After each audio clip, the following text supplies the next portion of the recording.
నెల 19వ తేదీ నుంచి శని కుంభరాశిలో తిరోగమనం చేయనున్నాడు. ఏలినాటి శనితో బాధపడేవారు మరిన్ని సమస్యల బారిన పడతారని జ్యోతిష్య పండితులు చెబుతున్నారు. ప్రధానంగా 5 రాశుల వారికి తీవ్ర ఇక్కట్లు ఏర్పడుతున్నాయి. వారు ఈ సమయంలో ఎటువంటి జాగ్రత్తలు తీసుకోవాలో తెలుసుకుందాం. రుణం తీసుకోవటం మానేయాలి. ఏలినాటి శని మీనరాశి వారికి మధ్యంతర దశలో, కుంభరాశి వారికి 2వ దశ, మకర రాశి వారికి 3వ దశ కొనసాగుతుంది. వీరు అన్ని రకాల జాగ్రత్తలు తీసుకోవాలి. వైవాహిక జీవితంలో ఇబ్బందులు వస్తాయి, ప్రమాదాలు జరిగే అవకాశం ఉంది. రుణం తీసుకునే అలవాటుంటే దాన్ని మానేయండి, లేకపోతే ఆర్థికంగా నష్టపోతారు.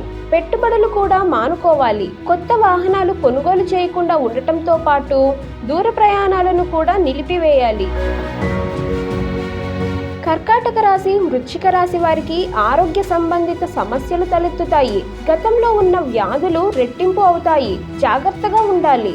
ఆహారాలు తీసుకునే క్రమంలో పలు జాగ్రత్తలు తీసుకోవాలి. ఎటువంటి పనులు చేసినా ఆశించిన ఫలితాలు రావు. కష్టపడి పని చేయటం వల్ల మాత్రం కొంత లాభాలు వస్తాయి. శని నివారణ: తప్పకుండా శనిదేవుని మందిరాన్ని సందర్శించాలి. ఆవ నూనెతో దీపాన్ని వెలిగించి శని చాలీస పఠించాలి.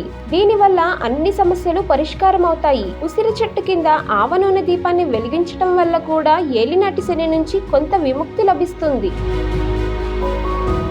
ఇక ఈ వీడియో మీకు నచ్చినట్లయితే లైక్ చేయండి, షేర్ చేయండి.